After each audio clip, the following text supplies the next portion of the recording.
sekian hari, saya mondar-mandir mencari pekerjaan. Tapi, tak ada satupun perusahaan yang mau menghargai ijazah saya. Jangankan untuk menjadi seorang eksekutif muda, menjadi seorang kuli bangunan saja, saya ditolak mentah-mentah.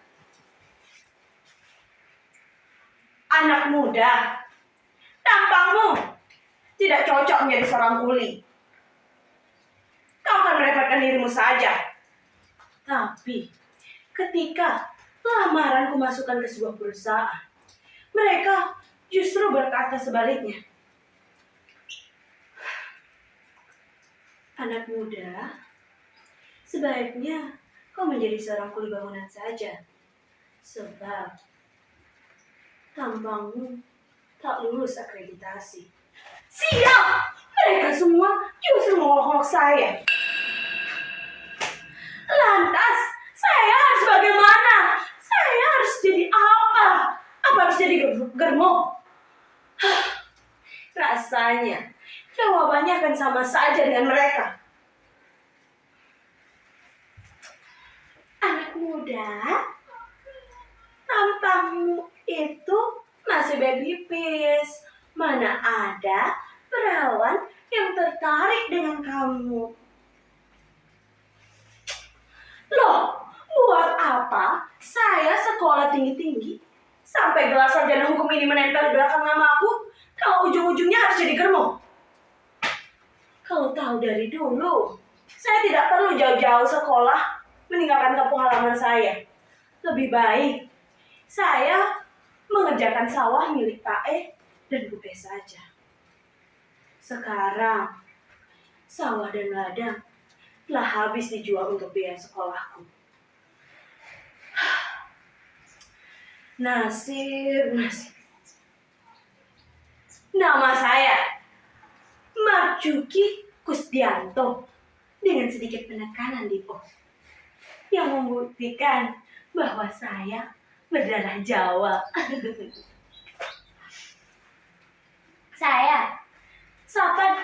Saya akrab disapa Juki atau teman-teman di desa memanggil saya Gus. Saya berasal dari keluarga besar, keluarga kecil dengan cita-cita besar. Biaya pendidikan saya dari SD hingga SMU hampir separuhnya adalah hasil jerih payah saya sendiri.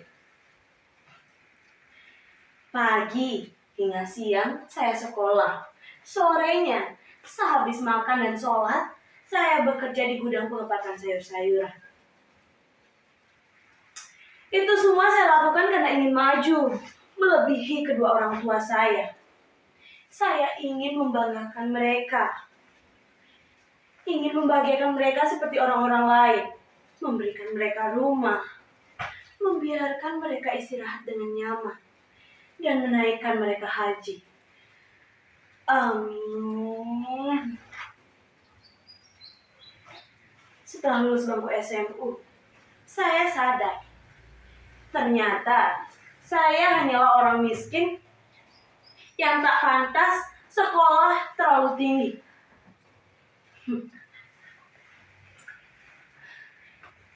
Saya akhirnya kembali mengurungkan niat saya untuk kuliah. Karena jelas tuntutan biaya kuliah sangat mahal. Belum lagi 12 orang adik saya masih kecil-kecil juga membutuhkan biaya. Tapi nasib berkata lain. Tanpa sepengetahuan saya, orang tua saya menjual hampir separuh sawahnya dan beberapa ekor kerbau untuk biaya sekolahku. Dari situlah saya berjanji untuk sungguh-sungguh dalam kuliah.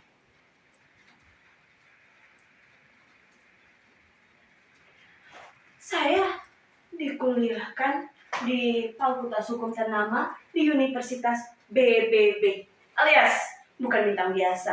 Saya tumbuh menjadi seorang mahasiswa yang idealis.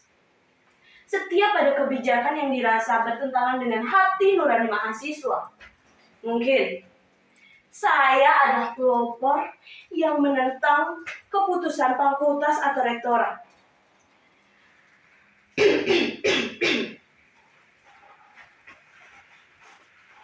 Saudara-saudara mahasiswa, teriak saya lantang. Pihak fakultas telah mengeluarkan kebijakan yang bertentangan dengan hati nurani mahasiswa dan sangat merugikan mahasiswa. Merugikan kita semua. Maka dari itu, mari kita sama-sama satukan tekad, satukan hati menentang keputusan dekan, sebab keputusan tersebut tidak berdasar dan merugikan mahasiswa. Spontan, para demonstran menyambut teriakan saya. Setuju, setuju, setuju, setuju. Kami tidak akan membubarkan diri sebelum tuntutan kami dikabulkan. Satu komando, satu aksi. Seingat saya, waktu itu matahari semakin terik, yang terus membakar emosi karena tidak ada satupun pihak fakultas yang keluar untuk memberi penjelasan. Sepertinya tidak ada itikat baik dari fakultas yang pada akhirnya emosi massa yang sudah pada puncak klimaks mendadak pecah, dipicu lagi oleh seorang mahasiswa mengaku bahwa ia dipukuli oleh satpam. Kami semua mendadak berontak.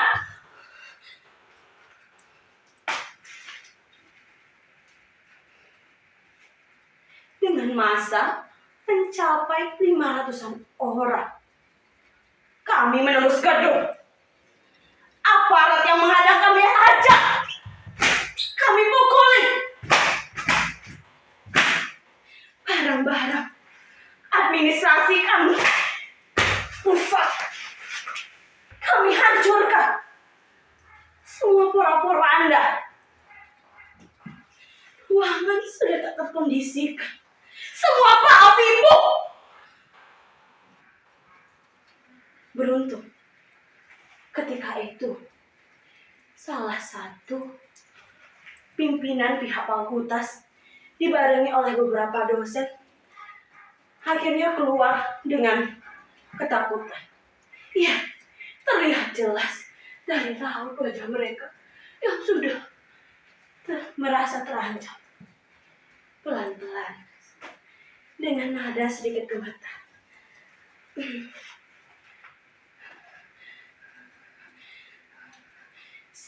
saudara-saudara mahasiswa sekalian, harap tenang.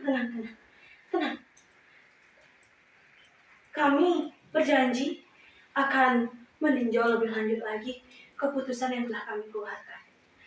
Oleh itu, kami mohon untuk semuanya membubarkan diri.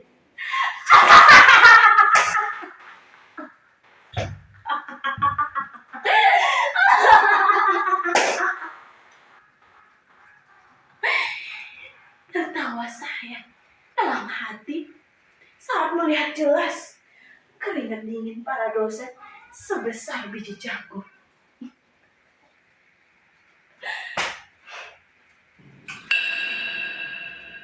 Saya bukan hanya aktif, saya juga aktif di badan eksekutif mahasiswa atau sebut saja BEM. Bahkan bukan hanya aktif, malah saya dipilih menjadi presiden mahasiswa.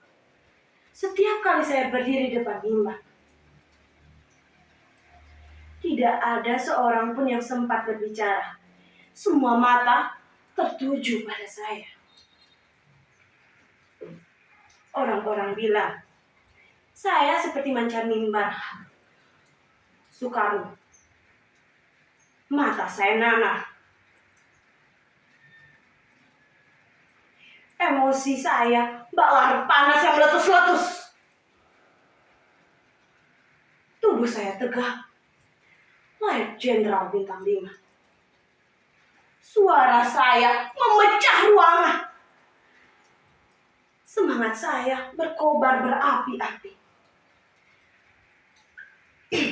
Saudara-saudara mahasiswa, mulai hari ini tidak ada lagi namanya penindasan dari dosen terhadap mahasiswa. Tidak ada lagi kecurangan dalam dunia perkuliahan. Maka dari itu, kita bersihkan birokrasi kita, hapuskan pungutan-pungutan liar, dan bila perlu, seret mereka ke meja hijau jika terbukti bersalah. Atau mayatnya kita gantung dan tuliskan bajingan kampus.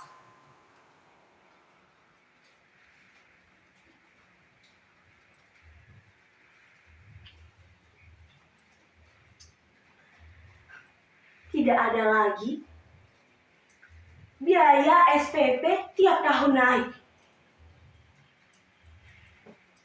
Pendidikan macam apa ini yang membiarkan berjuta-juta anak putus sekolah karena biaya pendidikan terlalu mahal? Hidup mahasiswa! Hidup mahasiswa! Seketika, ruang tenang pecah oleh ramai tepuk tangan para undangan.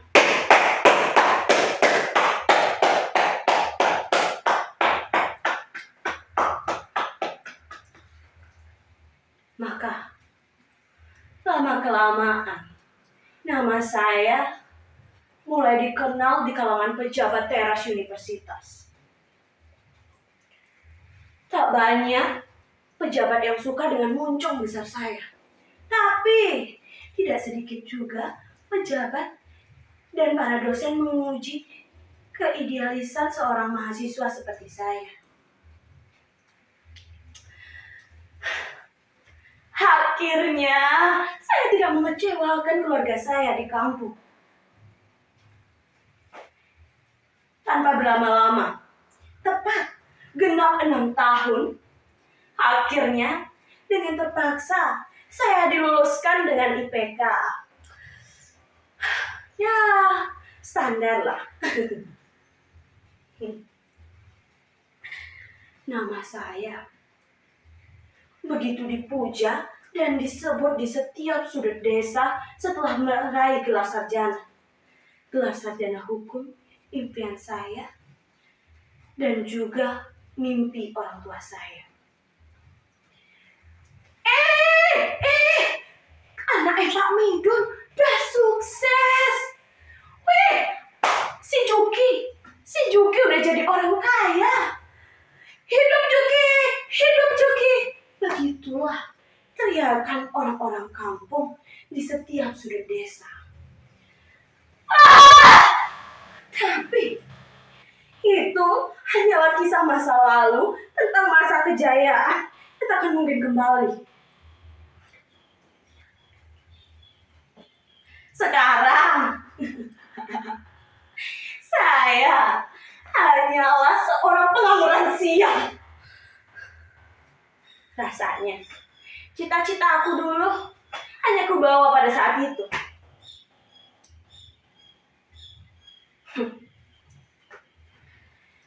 Di tengah kebimbangan, sayup-sayup muncul seseorang yang sepertinya saya kenal. Beliau membawa kabar yang hampir menghentikan denyut jantung saya. Oh, iya. Saya ingat. Dia adalah teman satu angkatan saya dulu. Yang sama-sama berjuang menegakkan idealisme kampus. Dia memegang erat tangan saya, menyambut genggaman saya, sehangat salam mahasiswa seperti dulu. Selamat sob, akhirnya cita-cita kamu tercapai. Saudara telah lulus seleksi hakim.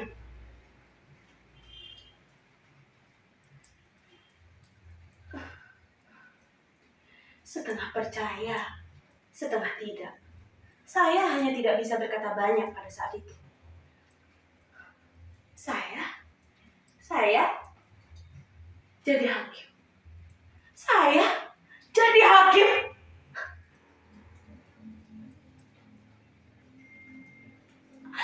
Seketika tubuh saya gemetar. Sontak rasa gembira dalam hati saya meledak pecah. Saya jadi hakim. Saya jadi hakim. Pak Bu Juki jadi hakim. Iya, Juki jadi hakim. Juki jadi hakim. Ya, hakim.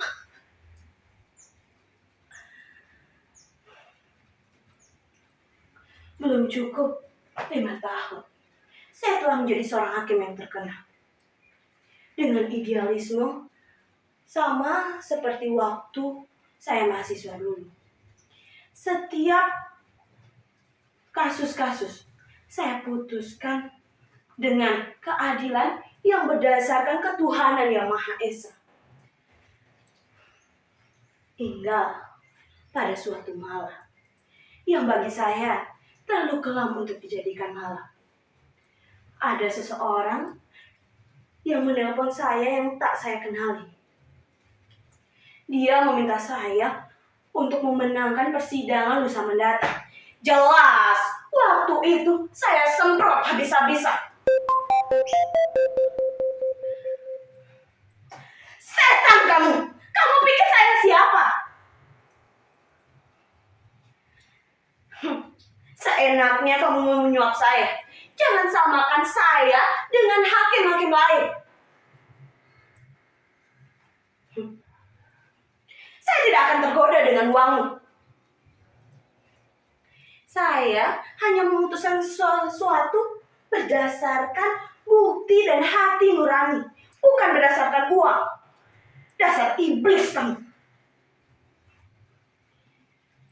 Sebelum saya semprot habis-habisan, beliau yang entah siapa itu sempat mengatakan bahwa uang jaminan telah mereka kirimkan lewat rekening atas nama saya. Sehabis teleponku tutup, saya tidak bisa tidur lagi. Entahlah, kalimatnya selalu terbayang-bayang. Rekening atas nama Anda. Rekening atas nama Anda. Rekening atas nama Anda. Rekening atas nama Anda. Rekening atas nama Anda. Rekening atas nama Anda. Persetan pikirku dalam hati.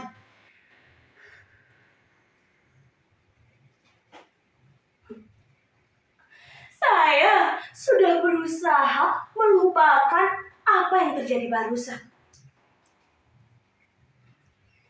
Tapi tetap saja, itu terlanjur membuat jantung pecah. Hingga pagi, saya tidak bisa tidur. Seharian, pekerjaan saya berantakan. Belum lagi, kawan-kawan sekantor yang belum tentu salah apa, menjadi pelampiasan emosi saya. Saya mencoba untuk menenangkan diri dengan jalan-jalan keluar kantor untuk menghirup udara segar. Tapi rasanya pilihan saya salah. Rasa penasaran saya tiba-tiba menjadi-jadi seketika saat melintasi sebuah bak. Seperti terhipnotis, saya dibawa menuju ke sebuah ATM. Kemudian saya masukkan kode PIN 3, 2, 6, 7, 5. Setengah percaya, angka 0 yang muncul di layar ATM kok banyak sekali. Dan pelan-pelan, dengan seksama, saya hitung kembali jumlah angka 0. 0, 0, 0, 0, 0, 0, 0, 0, 0, 0, 0.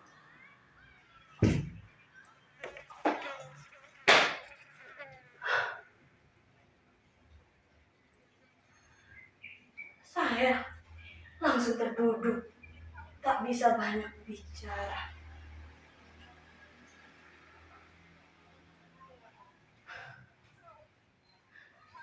Tangan saya gemetaran, mata saya kelam, denyut jantung saya dan napas berdebaran. Saya hitung kembali jumlah angka nol tepat di belakang angka 2.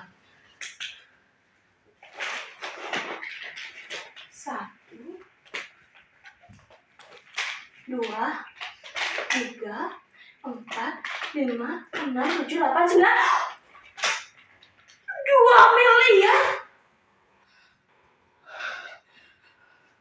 2 miliar. 2 miliar. Miliar. 2 miliar.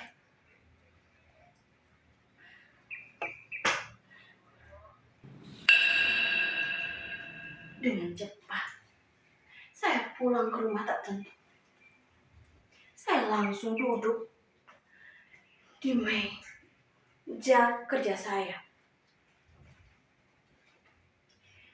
Dan saya membuka laptop untuk membuat meretas hasil dari keputusan pengadilan untuk memenangkan uang 2 miliar.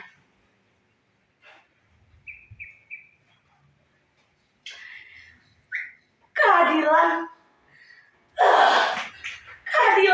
tidak membuat saya bahagia. Tapi uang 2 miliar ini mampu mengantarkan saya menuju mimpi-mimpi yang selama ini saya nantikan.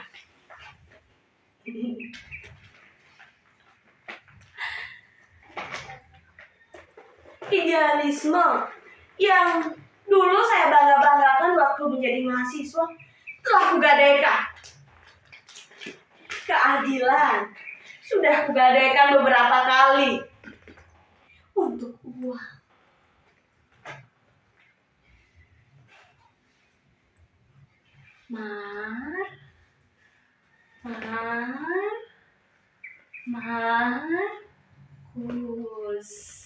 Kus.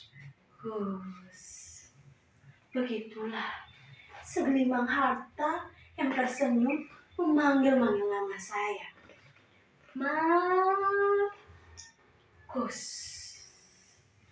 Ya, saya akhirnya dikenal dengan sebutan Markus, yang sebenarnya Marjuki Kusdianto, tapi diplesetkan menjadi maklar kasus.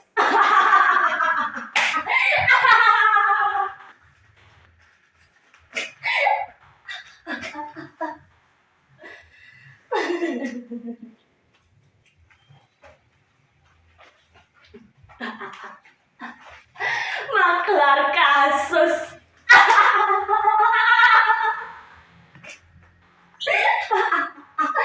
Maklar kasus.